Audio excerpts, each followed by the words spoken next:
Bank ও আর্থিক খাতে যথেষ্ট অনিয়মের সুযোগ বন্ধ, তবে সংকট কাটেনি।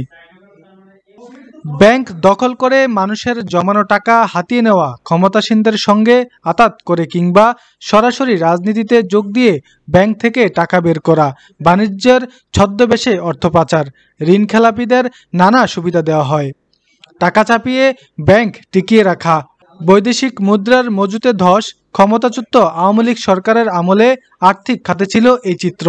দায়িত্ব নেওয়ার পর অন্তর্বর্তী সরকারের সবার আগে এই পতন থামাতে পদক্ষেপ নিতে হয়েছে। যথেষ্ট অনিয়মের সুযোগ বন্ধ করতে হয়েছে। এর ইতিবাচক ফলও এসেছে, কিন্তু সংকট পুরোপুরি কাটেনি।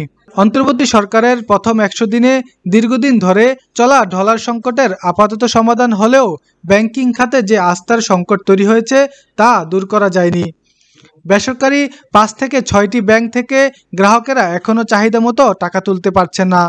এই ব্যাংকগুলো ক্ষমতাচ্যুত প্রধানমন্ত্রী শেখ হাসিনার নেতৃত্বাধীন আওয়ামী লীগ সরকারের সময়ে সবচেয়ে বেশি লুটপাটের শিকার হয়েছিল। এসব ব্যাংকে অনিয়ম বন্ধে ব্যবস্থা নেওয়া হয়েছে। আগের পরিচালনা পর্ষদ বাতিল হয়েছে, কিন্তু তাদের তারল্য সংকট দূর হয়নি।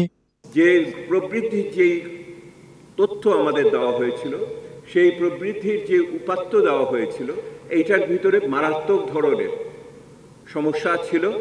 এবং এক পর্যায়ে যে আমরা বলেছি, আমি অন্য জায়গায় বলেছি, তথ্য উপাত্তের রাজনৈতিকীকরণ করা হয়েছিল, the politicization of the data and information. অর্থনৈতিক স্থিতিশীলতা আনা সম্ভব না হলে সংস্কারের পথ মসৃণ হবে না বলেও মন্তব্য করেন তিনি। বিগত সরকার দেশের আর্থিক ও জ্বালানি খাতকেও গিলে ফেলেছে বলে অভিযোগ এই অর্থনীতিবিদের। যারা ফাইন্যান্সিয়াল সেক্টর খেয়েছে তারাই কিন্তু এনার্জি সেক্টরে আছে, তারাই কিন্তু ব্যাংক লুট করেছে, তারাই কিন্তু ফাইন্যান্সিয়াল আপনার ক্যাপিটাল মার্কেট লুট করছে, তারাই কিন্তু ইলিসিট ফাইন্যান্সিয়াল ফ্লো, তারাই কিন্তু মেগা প্রজেক্টের contractor. They are all same group of people over there. আলোচনায় অংশ নিয়ে অর্থ উপদেষ্টা জানান, বিদেশে পাচারকৃত টাকা ফিরিয়ে আনার ব্যবস্থা করা হচ্ছে। ভবিষ্যতে সরকারি বা বেসরকারি খাতের কেউ টাকা পাচার করলে তাদের ধরা হবে। তবে আমি সবসময় বলি, সংস্কারগুলো আমরা সব করে যেতে পারবো।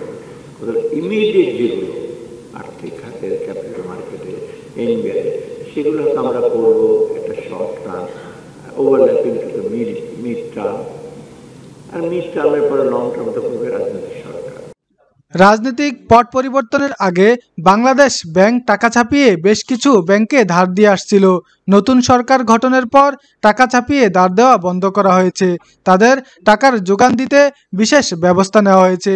তবে এই ব্যবস্থায় ব্যাংকগুলো চাহিদা মতো টাকা ধার পাচ্ছে না।